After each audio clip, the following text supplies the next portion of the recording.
దేవునికి మహిమ కలుగును గాక. ప్రతి ఒక్కరికి కూడా ప్రైజ్ ది లార్డ్.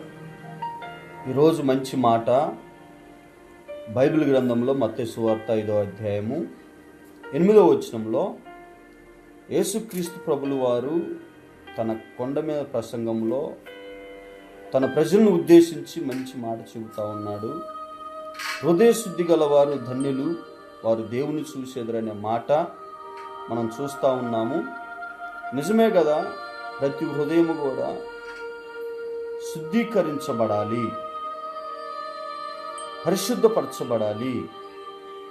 ఎలా పరిశుద్ధపరచబడింది హృదయం అంటే, దేవుని మాటల చేత ఆత్మీయంగా ఆదరించబడినప్పుడు, ఆత్మీయంగా బలపడినప్పుడు, దేవుని మాటల చేత ముందుకు సాగిపోతున్నప్పుడు హృదయం తృప్తిపరచబడుతుంది.